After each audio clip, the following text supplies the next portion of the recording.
What if you could change the past? If you had the chance to take back your mistakes, would you do it? If you'd made different choices, made different friends, what kind of person would you be? If you looked in the mirror, who would you see looking back at you? Would you recognize yourself?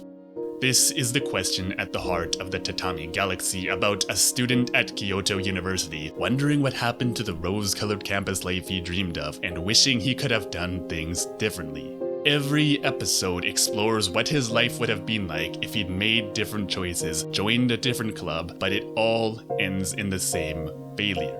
And every time he wonders where it all went wrong and whose fault it is. Did he join the wrong club? Or was it the fault of his friend Ozu, who only seems too keen to ruin his life? This interesting meta-narrative combined with a hyper-stylized art house funk is nothing short of pretentious. But hey, as a wise man once said, sometimes it's nice to be up someone's bum if it's cozy and warm and they've put some interesting conversation pieces up there. So let's break down exactly what it is saying and maybe it can help us be better weeaboos. The reason his life keeps ending up in failure is because he's the same person every single time. No matter what choices he makes, he's doomed to repeat the same mistakes because he always starts from the same place. He can't possibly fix his mistakes if he's never had the chance to learn from them. He keeps wondering where his rose-colored campus life went and what his life would be like if he'd simply joined the right club, but he never realizes that his failures are completely irrelevant to the club he joins.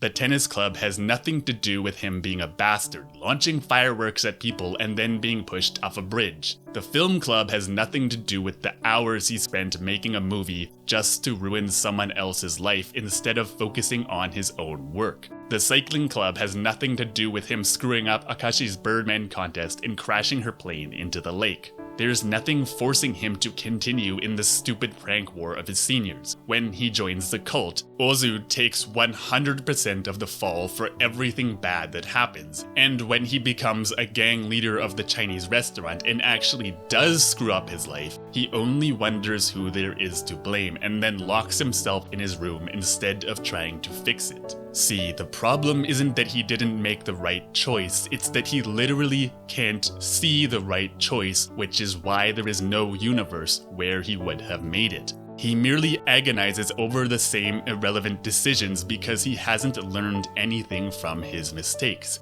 And how could he? He only looks backwards in time, never forwards. And if this wasn't plain enough with all the different clubs, there's 3 full episodes where he struggles to choose between the 3 women.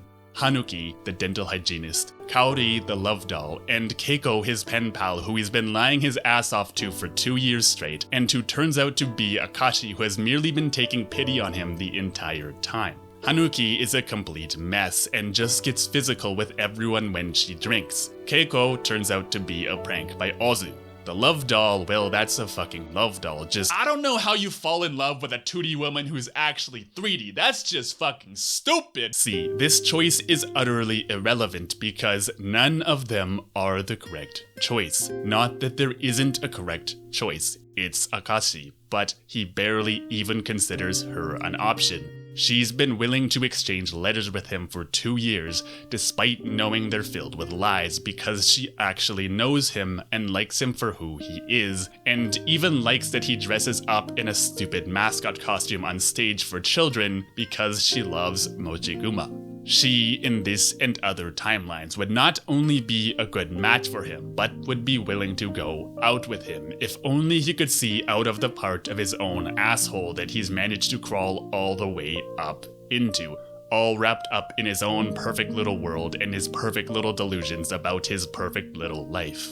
And even though the fortune teller keeps telling him the correct path, he never ever follows it. She keeps saying, grab the opportunity dangling in front of you, and lo and behold, every single time, Akashi's Mochiguma doll is literally hanging in front of him. But he never sees it, instead getting angry that she hasn't done anything just because he's not listening. He merely blames Ozu for his non-existent problems because that's the pathetic kind of person he is, as he over-narrates and over-explains every little detail in his life because he's so insecure that he feels the need to justify every little thing that happens to him as if that gives him some semblance of control over his sad little existence. 大学入学以来、私はこの四畳半を断固として支持してきた。我々人類に支配可能なのは四畳半以下の空間であり、それ以上の広さを貪欲に求める不届き者はいずれ部屋の隅から恐るべき反逆に遭うことであろう。He just goes on and on and on about how his 4.5 tatami room is the perfect size and any smaller is too small, but any larger and it's too much for mere humans to control. Everything has to be overanalyzed and overexplained because if his life isn't this perfect little world, then that means there's something wrong with it. And if there's something wrong with it, that means there's something wrong with him as he goes out there making stupid mistakes like a dumb 20-year-old, doesn't it? The other part he fails to consider is that he's not wasting his time at all. He's having fun doing random stupid shit like a normal university student, but is so caught up in his own bullshit that he doesn't even realize how much fun he's having. Hell, if anything, the students who have been coasting through university for 8 years with abominable grades, boy, this is eerily relatable, they were the ones wasting their time, but even they are able to properly reflect on their own lives as they finally move on from school. You know, we writers tend to be a pretty conceited bunch, and we'll generally just straight up tell you what we're trying to say, and I don't know if this makes this more or less pretentious, but there's this scene with Master Higuchi where he asks him if he could be a bunny girl, a pilot, an idol, a superhero, because yes he could, but if he keeps focusing his gaze on what's unrealistic, he never ever will. In other words, instead of focusing on the future and what kind of person he could be, he's focusing on the past. Maybe being a superhero is impossible, but it's definitely a lot less impossible than changing the past. We, as humans, are nothing more than the sum of our choices. The only thing that makes us who we are is our choices, and to reject them is to reject ourselves. And because the way forward from your mistakes is acceptance, to agonize over them is to be doomed to repeat them. Sure, maybe your life isn't perfect, but as a wise man once said, that is not for us to decide.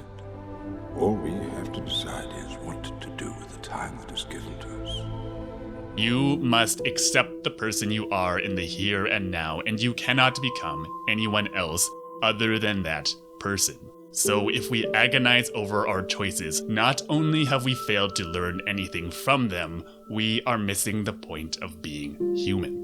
And that's why I think this show is so unbelievably good. It's fucking art. And what is art if not an expression of what it means to be human? If it needs to stick its head up its own ass in order to do so, so be it. I'd rather take one butt-uppy Tatami Galaxy over the million assembly line isekai we're getting every season now, because if it's interesting and it has important things to say, hey, that's art, and I, for one, appreciate it. If you enjoyed this, be sure to check out my breakdown of sad anime and why stories like To Your Eternity and Violet Evergarden can move us so much. Thank you so much for your time, friends, and I will see you in the next video.